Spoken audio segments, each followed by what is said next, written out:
ప్రేమధార. ప్రేమధార.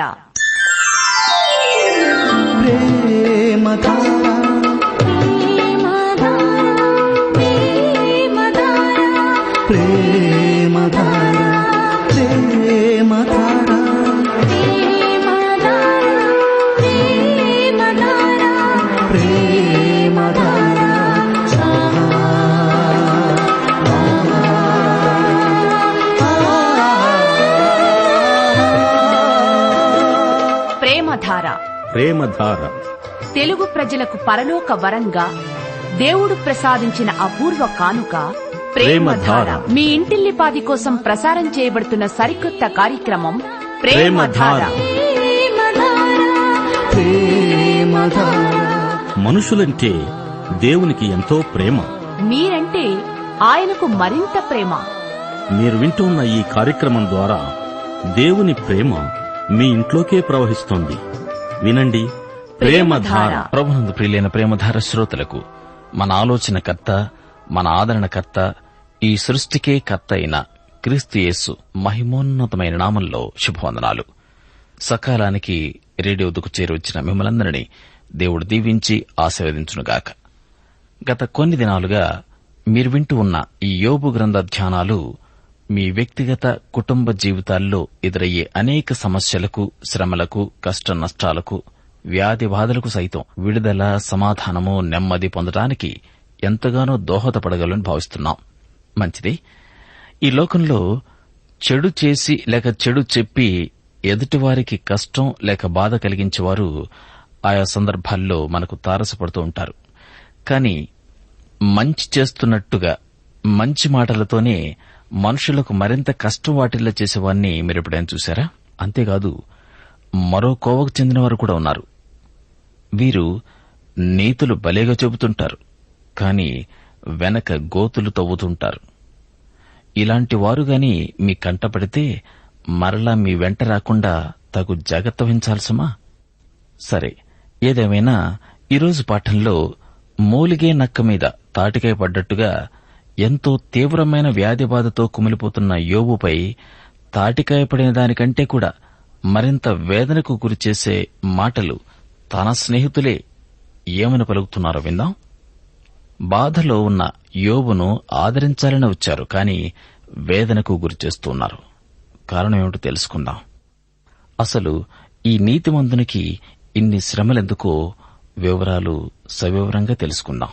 ఈ లోకంలో మనిషి జీవిత పరిస్థితిని విశదపరుస్తూ మనకు ఎదురయ్యే విశ్వాస పరీక్షలో విజయం పొందాలని ప్రోత్సహిస్తూ ఆలపిస్తున్న ఈ యోబు గ్రంథ శీర్షిక గీతం అనంతరం మన కార్యక్రమాన్ని ప్రారంభించుకుందాం.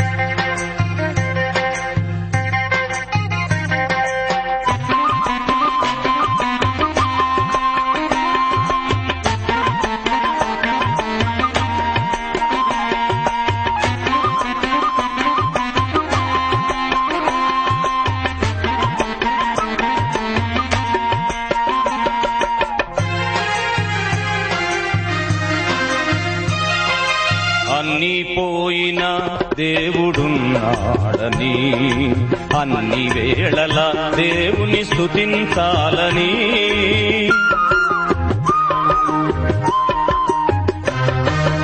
అన్ని పోయిన దేవుడున్నాడని, అన్ని వేళల దేవుని స్తుతించాలని, ఈతి బాధలెదురైన నీతి వదలని, ఈతి బాధలెదురైన నీతి వదలని, విశ్వాస పరీక్షలో విజయుడైన యోబు, విశ్వాస పరీక్షలో విజయుడైన యోబు. నరుల కాలం భూమిపై యుద్ధ కాలమని, నరుల కాలం భూమిపై యుద్ధ కాలమని.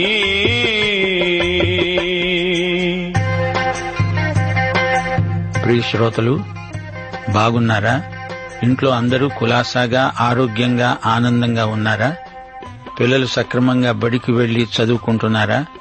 మీ ఆధ్యాత్మిక జీవితం ఒడిదుడుకులు లేకుండా సాఫీగా జరిగిపోతోందా?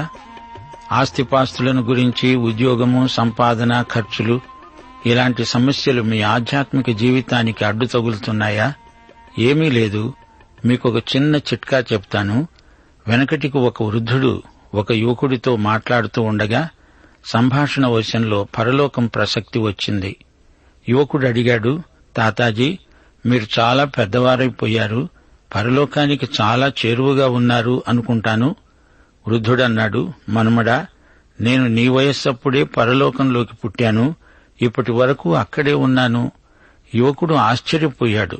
తాతాజీ, అదెలా సాధ్యమైంది? వృద్ధుడు జవాబిస్తూ అన్నాడు, నాయనా, పరలోకం ఎలా ఉంటుందో మనకు తెలుసు. అక్కడి వాతావరణాన్ని మనలో ప్రకల్పన చేయడానికే పరిశుద్ధాత్మ మనలోకి వచ్చి ఉన్నాడు. పరలోకం నీలో ఉన్న అనుభూతిని నీవు అభ్యాసం చేస్తూ ఉండు. అప్పుడు ఒకానొక రోజు అక్కడికి వెళ్లి అక్కడే ఉండిపోతావు. యువకుడు అడిగాడు, పరలోకానికి మనం వెళ్లకముందు ఆ పరలోకాన్ని మనలోకి తెచ్చిపెట్టుకుందామంటారా? అవును నాయనా, నీవు చనిపోకముందే నీలోని పరలోకంలో నీవు జీవించి ఉండకపోతే నీవు చనిపోయాక పరలోకానికి వెళ్లనే వెళ్లవు. యువకుడు అన్నాడు, పరలోకం నాలో ఉంది, పరలోక రాజు నాలో ఉన్నాడు, నా హృదయమే ఓ చిన్న తరహా పరలోకం. దైవాశీస్సులు. సరే, ఒక క్షణకాలం తలలు వంచండి, ప్రార్థనలో నాతో ఏకీభవించండి. పరలోక దేవా, గొప్ప తండ్రి, నీకు మా హృదయపూర్వకమైన కృతజ్ఞతలు. మా శ్రోతల అక్కరలు తీరున్నట్లు, మీ వాక్యము వారిలో సమృద్ధిగా నివసించేటట్లు వారికి విధేయత గల మనస్సు దయచేయండి. శ్రోతల కుటుంబాలను, వారి పిల్లలను, బంధుమిత్రులను ఆశీర్వదించండి. వాక్య సమృద్ధిలో నుండి వారికందరికీ దయచేయండి రాజా.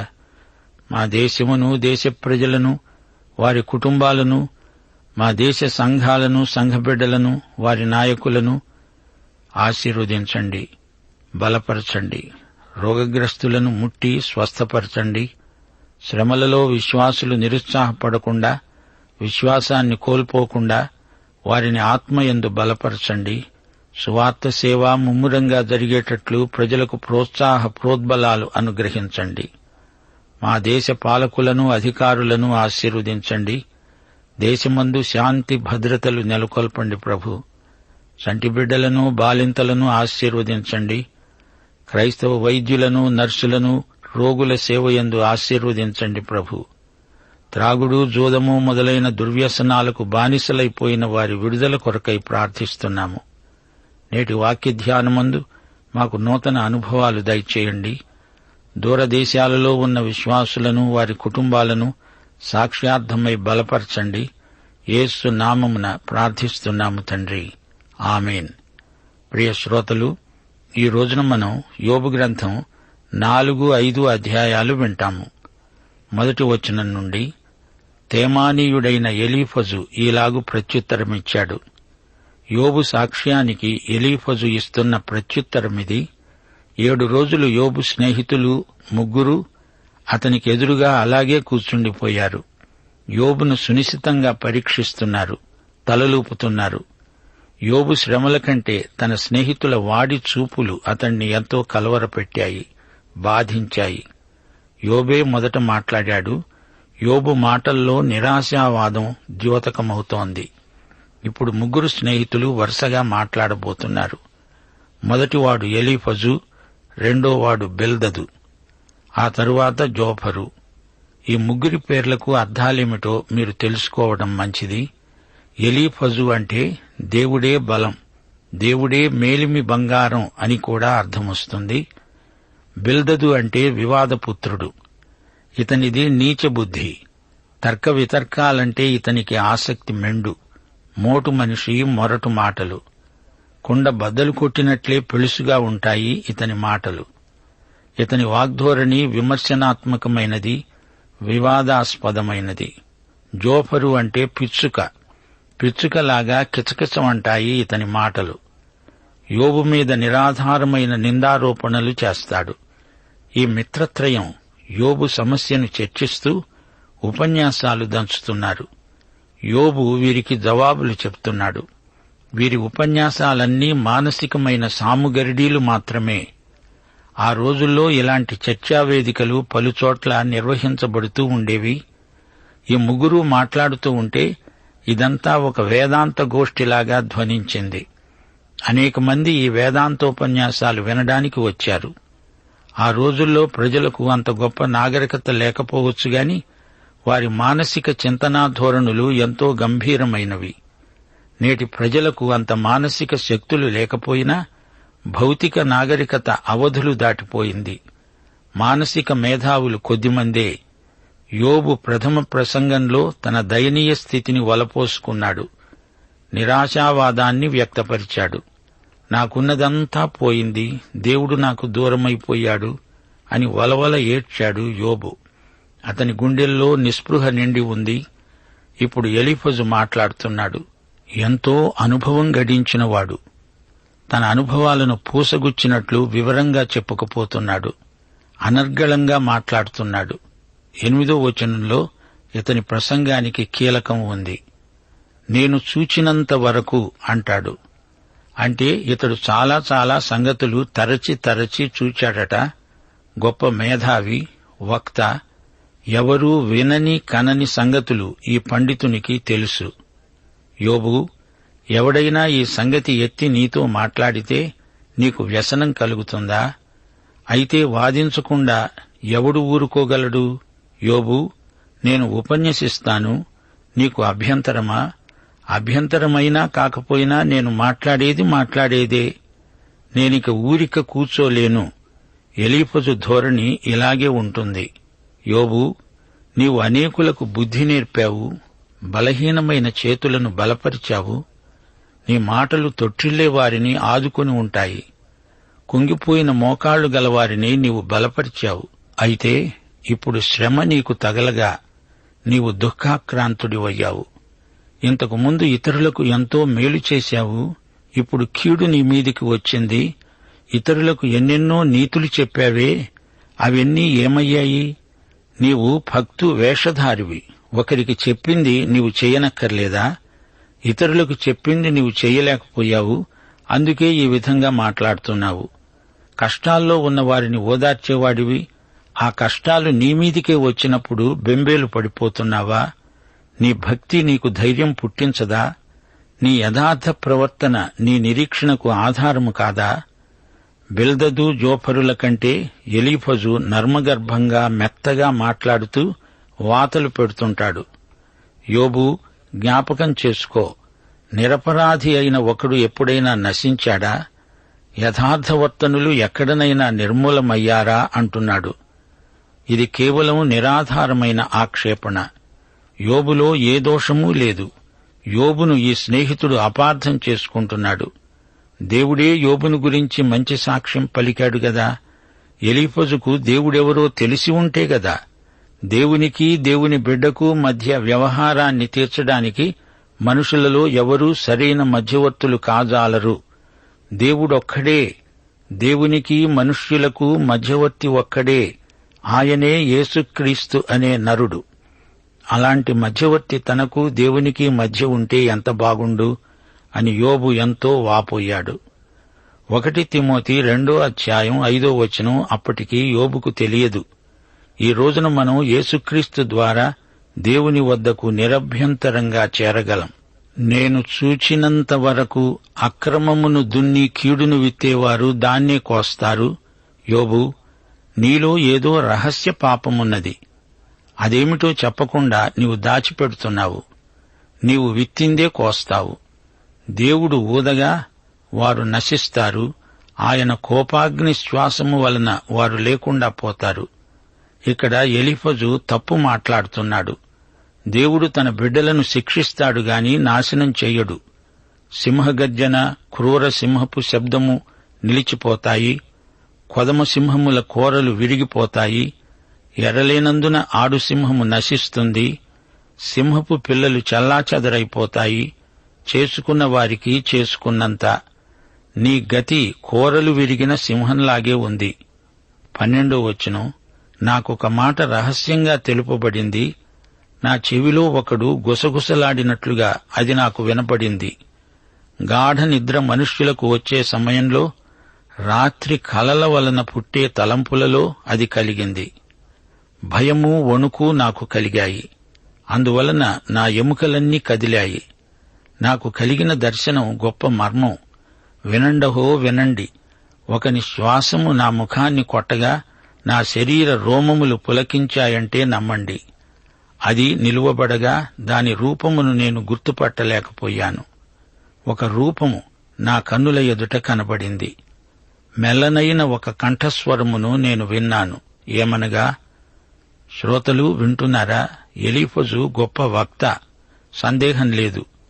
వినేవారికి భయం గొలిపే విధంగా వర్ణిస్తున్నాడు. అంతకు ముందెవరూ ఈ విచిత్రాన్ని కనివిని ఉండరు. ఇదంతా ఎలీఫజు దర్శన వృత్తాంతం. అంతా కటిక చీకటి. ఏదో ఆత్మ అతనికి కనపడిందిట. ఇంతకు ఈ వేదాంతి విన్నదేమిటి? దేవుని సన్నిధిలో మనుష్యులు నీతిమంతులవుతారా? తమను సృజించిన వాని సన్నిధిలో నరులు పవిత్రులవుతారా? శ్రోతలు, ఎలీఫజు ఏదో కొత్త సంగతిని కనుగొన్నాడనుకున్నాము. కొండను తవ్వి ఎలుకను పట్టినట్లు ఎలీఫజు తెలుసుకున్న మర్మం ఇదా? మనిషి దేవుని కంటే గొప్పవాడవుతాడా? కాడు. ఈ సంగతి అందరికీ తెలుసు. ఏమి చెబుతున్నాడు? చెప్పిన ఈ సాధారణ విషయానికి ఎంతో ఆర్భాటం చేశాడు ఎలీఫజు. తనకేదో గొప్ప అనుభవం ఉందంటాడు. అందరూ విని తీరాలి అంటాడు. అయినా ఇలాంటి వేదాంతం యోబుకు ఏ విధంగా సాయపడుతుంది? ఇదంతా పుండు మీద కారం చల్లిన తంతుగా ఉంది. ఇంకా ఎలీఫజు మాట్లాడుతున్నాడు. ఆయన తన సేవకులను నమ్మటం లేదు. తన దూతలయందు లోపాలు కనుగొంటున్నాడు. జిగటమంటి ఇండ్లలో నివసించే వారియందు, మంటిలో పుట్టిన వారియందు, చిమ్మెట చితికిపోయినట్లు చితికిపోయే వారియందు మరి ఎన్ని కనుగొంటాడో. దేవదూతలే ఎన్నో తప్పులు చేస్తారే, అలాంటప్పుడు మనుషుల మాటేమిటి? ఇవి మట్టి కొంపలు గదా. 2 కొరింథీ 5వ అధ్యాయంలో పౌలు ఇదే మాట అంటున్నాడు. మంటి ఘటాలు, మట్టి కుండలు, మానవ శరీరాలు. కొన్నాళ్లకు ఈ మట్టి కొంప కూలిపోతుంది. ఉదయము మొదలుకొని సాయంత్రము వరకు ఉండి వారు బద్దలైపోతారు. ఎన్నికలేని వారై సదాకాలము నాశనమై ఉంటారు. వారి డేరా తాడు తెగవేయబడుతుంది. వారికి బుద్ధి కలగకుండానే మృతి నొందుతారు. అలాగే జరుగుతున్నది గదా. తన వేదాంత పరిజ్ఞానమంతా తన ఉపన్యాసంలో ఎలీఫజు వ్యక్తం చేస్తున్నాడు. అయితే ఈ మాటల వల్ల యోబుకు ఎట్టి ప్రయోజనమూ చేకూరలేదు. అతనికి ఎట్టి ఉపశమనమూ కలగలేదు. యోబు స్నేహితులందరూ తమ జ్ఞాన ప్రకర్షను వెల్లడించారు గాని అవతల యోబు అల్లాడిపోతున్నాడు. చదవటానికి, వినటానికి, కాలక్షేపానికి ఈ ఉపన్యాసాలు బాగానే ఉంటాయి గాని ఆధ్యాత్మికంగా వీటి వల్ల ఎవరికీ ఎట్టి ప్రయోజనమూ ఉండదు. ఇప్పుడు 5వ అధ్యాయానికి రండి. ఎలీఫజు ప్రసంగం కొనసాగుతూ ఉంది. యోబు, నీవు మొరలిడిన ఎడల నీకు ఉత్తరం ఇవ్వగలవాడు ఎవడైనా ఉంటాడా? పరిశుద్ధ దూతలలో ఎవరి తట్టు తిరుగుతావు? యోబు, నీకెవరు సాయం చేయగలరు? అబ్రహామా, ఇస్సాకా, యాకోబా, మిఖాయేలా, గబ్రియేలా? దౌర్భాగ్యాన్ని గూర్చి ఏడవడం వలన మూఢులు నశిస్తారు. బుద్ధిలేని వారు అసూయ వలన చస్తారు. మూఢుడు వేరు తన్ని ఉండడం నేను చూచాను. అయినా తోడనే అతని నివాస స్థలము శాపగ్రస్తమని కనుగొన్నాను. దావీదు మహారాజు కూడా కీర్తనలు 37, 35, 36 వచనాలలో ఇదే అభిప్రాయం వెలిబుచ్చాడు. భక్తిహీనుడు ఎంతో ప్రబలి ఉండడం నేను చూచాను. అది మొలచిన చోటనే విస్తరించిన చెట్టువలే వాడు వర్ధిల్లి ఉన్నాడు. అయినా ఒకడు ఆ దారిని పోయి చూడగా వాడు లేడు. నేను వెతికాను గాని వాడు కనపడలేదు. ఎందుకు భక్తిహీనుడు వర్ధిల్లుతున్నాడో దావీదుకు అంతుపట్టలేదు. అయినా వారి అంతిమ స్థితి నాశనమే. అయితే దేవుని తిరగలి నెమ్మదిగా విసురుతుంది. ఎలీఫజు అభియోగమేమిటంటే, యోబు బుద్ధిహీనుడు. 4 నుండి 7వ వచనం వరకు, నిప్పురవ్వలు పైకి ఎగిరినట్లు మనుష్యులు శ్రమానుభవానికే పుట్టుతున్నారు. పిల్లలు దిక్కులేని అనాథలైపోతారు. వారి ఆస్తిని ఇతరులు తినేస్తారు. ఎలీఫజు మహాశయ, నిజమే, మనుషులందరికీ శ్రమలు తప్పవు. కన్నీళ్లు, కడగండ్లు, రుణాలు, పూచీలు, పేచీలు ప్రతి మనిషికి ప్రాప్తిస్తాయి. మనిషి అనే మాట హీబ్రూ భాషలో ఎనాష్, అంటే శ్రమ. పైకి ఎగిరే నిప్పురవ్వలే మనిషి బతుకు సారాంశం. మానవుడు పాపి, దేవునికి అవిధేయుడు. యెషయా 48 అధ్యాయం 22 వచనం ప్రకారం దుష్టులకు నెమ్మది ఉండదని యెహోవా వాక్కు. అయితే యేసే సమాధానకర్త అయిన అధిపతి. ఆయన లేకుండా మానవతకు శాంతి సమాధానాలు ఉండవంటే ఉండవు. చాలాసార్లు మనిషి కష్టాలకు కారణం స్వయంకృతాపరాధమే. తండ్రి తన కుమారులను కుమార్తెలను శిక్షించడం కూడా జరుగుతుంది. 1 కొరింథీ 11 అధ్యాయం 31 వచనంలో భక్త పౌలు హెచ్చరిక, మనలను మనమే విమర్శించుకుంటే తీర్పు పొందము. తండ్రి పెట్టే క్రమశిక్షణను పిల్లలు సహించాలి. హెబ్రీ పత్రిక 12 అధ్యాయం 6 వచనం, ప్రభువు తాను ప్రేమించే వారిని శిక్షించి తాను స్వీకరించే ప్రతి కుమారుణ్ణి దండిస్తాడు. హెబ్రీ పత్రిక 11 అధ్యాయం 25 వచనంలో చెప్పినట్లు మోషే విశ్వాసమును బట్టి ఈజిప్టు ధనము కంటే క్రీస్తు విషయికమైన నింద గొప్ప భాగ్యమని ఎంచుకున్నాడు. మోషే మిద్యాను అరణ్యంలో 40 సంవత్సరాలు ఎంతో కష్టపడ్డాడు. క్రమశిక్షితుడైనాడు. అందుకే అంత గొప్ప నాయకుడు కాగలిగాడు. అపొస్తలుల కార్యములు 9 అధ్యాయం 16 వచనం, యేసు అన్నాడు, ఇతడు నా నామము కోసమై ఎన్ని శ్రమలనుభవించాలో నేనితనికి చూపుతాను. మనకు అనేకసార్లు కలిగే శ్రమల వల్ల ఓర్పు అలవడుతుంది. యాకోబు పత్రిక 1 అధ్యాయం 3 వచనం, విశ్వాసానికి కలిగే పరీక్ష ఓర్పు పుట్టిస్తుందని ఎరిగి మీరు నానావిధ శోధనలలో పడినప్పుడు అది మహానందమని ఎంచుకోండి. యోబుకు అర్థం కావటం లేదు. ఈ శ్రమల వల్ల అతని ఆధ్యాత్మిక శీలం ఎంతో మెరుగుపడుతుంది. యోబు 23 అధ్యాయం 10 వచనం, యోబు తానే అన్నాడు, ఆయన నన్ను శోధించిన తరువాత నేను సువర్ణములాగా కనిపిస్తాను. ఇది అక్షరాలా నిజం. ఎలీఫజు చెప్పింది వాస్తవం. నరుడు శ్రమానుభవానికి పుట్టాడు. 8వ వచనం, దేవుణ్ణి ఆశ్రయించాలి, వ్యాజ్యం దేవునికే అప్పగించాలి. పరిశోధింపజాలని మహాకార్యములు, లెక్కలేనన్ని అద్భుత క్రియలు చేస్తాడు దేవుడు. వర్షం కురిపించి నీళ్లు ప్రవహింపచేసేవాడు ఆయనే. దీనులను ఉన్నత స్థలాలలో ఉంచుతాడు. దుఃఖపడే వారిని క్షేమానికి లేవనెత్తుతాడు. వంచకుల పన్నాగాలను ఉపాయాలను ఆయన భంగపరుస్తాడు. లోకజ్ఞానులను వారి కృత్రిమాలలో దేవుడు పట్టుకుంటాడు. కపటుల ఆలోచనలను తల్లకిందులు చేస్తాడు. పగలే వారికి అంధకారం తారసిల్లుతుంది. దరిద్రులను ఆయన రక్షిస్తాడు. బీదలకు నిరీక్షణ కలుగుతుంది. అక్రమము నోరు మూసుకుంటుంది. అవును, దేవుడు ఎంతైనా నమ్మదగినవాడు, న్యాయశీలి. అయితే ఎలీఫజు ఉపన్యాసం ఎవరికోసం? యోబు అసలు సమస్య ఏమిటి? యోబు మాట్లాడుతున్నదేమిటి? సందర్భానికి సంబంధించిన మాటలు కావివి. 17వ వచనం, దేవుడు గద్దించే మనుష్యుడు ధన్యుడు. కాబట్టి సర్వశక్తుడైన దేవుని శిక్షను తృణీకరించకు. ఎలీఫజు చెప్పింది నిజమే కాని అది యోబుకు వర్తించదు. దేవుడు గాయపరిచి గాయానికి కట్టుకడతాడు.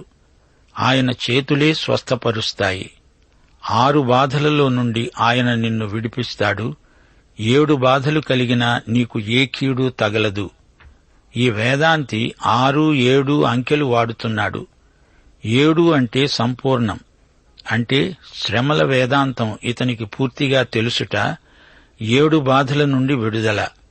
1 కరువు, 2 యుద్ధం, 3 పదునైన నోటి మాట నాలుక, 4 ప్రకృతి వైపరీత్యాలు ప్రళయం, 5 వన్యమృగాలు, 6 దొంగలు దోపిడిగాండ్రు, 7 మరణం. యోబు, ఈ సంగతి మేము పరిశోధించి చూచాము అంటున్నాడు ఎలీఫజు. శుష్క వేదాంతం, శూన్యహస్తం. పాఠం ఇంతటితో సమాప్తం. ప్రభు అయిన యేసుక్రీస్తు వారి దివ్యకృప, తండ్రి అయిన దేవుని పరమ ప్రేమ, పరిశుద్ధాత్మ యొక్క అన్యోన్య సహవాసము, సమాధానము, సంతోషము మనకు ఇప్పుడు ఎల్లప్పుడూ సదాకాలము తోడై ఉండునుగాక. ఆమేన్.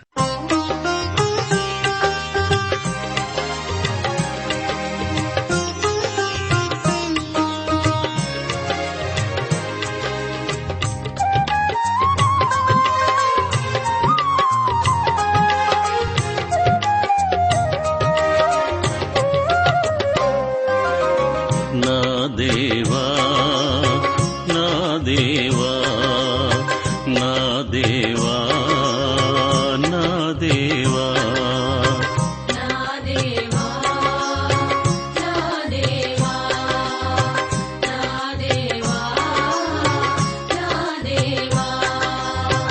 నిన్నే నిన్నే కొనియాడెదను నీవే నీవే నా రాజువని నిన్నే నిన్నే కొనియాడెదను నీవే నీవే నా రాజువని నా దేవా నా దేవా నా దేవా నా దేవా.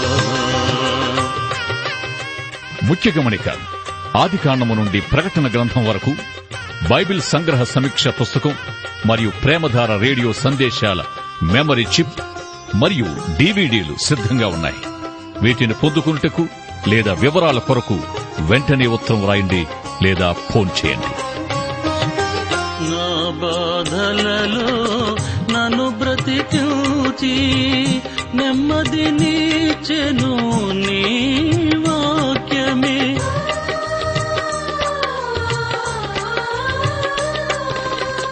నా బాధలలో నన్ను బ్రతికించి నెమ్మదినిచ్చెను నీ వాక్యమే. నన్ను గమనించినావా, కృంగిన నన్ను లేపినావా యేసయ్యా. నన్ను గమనించినావా, కృంగిన నన్ను లేపినావా. నా దేవా నా దేవా నా దేవా నా దేవా.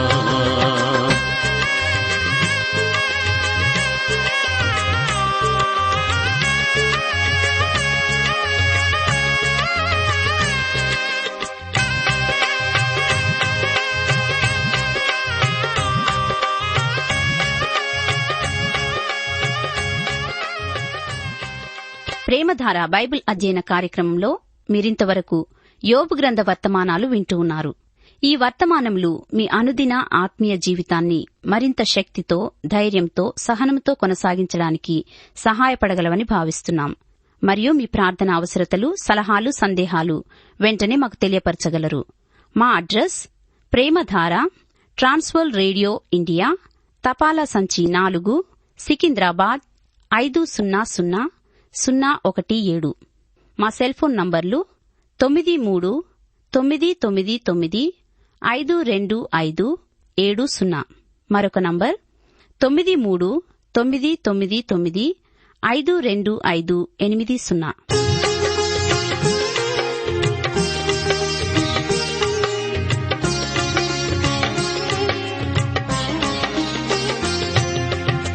నా హృదయములో నీ వాక్యమును నిలకడగానే నిలుపుము దేవా. నేను నీకు తోడయినందున వారు నీపైని విజయము పొందజాలరు.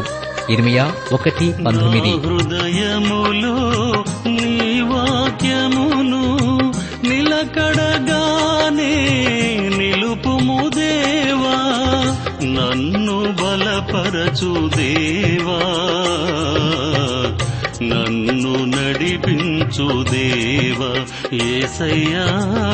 నన్ను బలపరచు దేవా,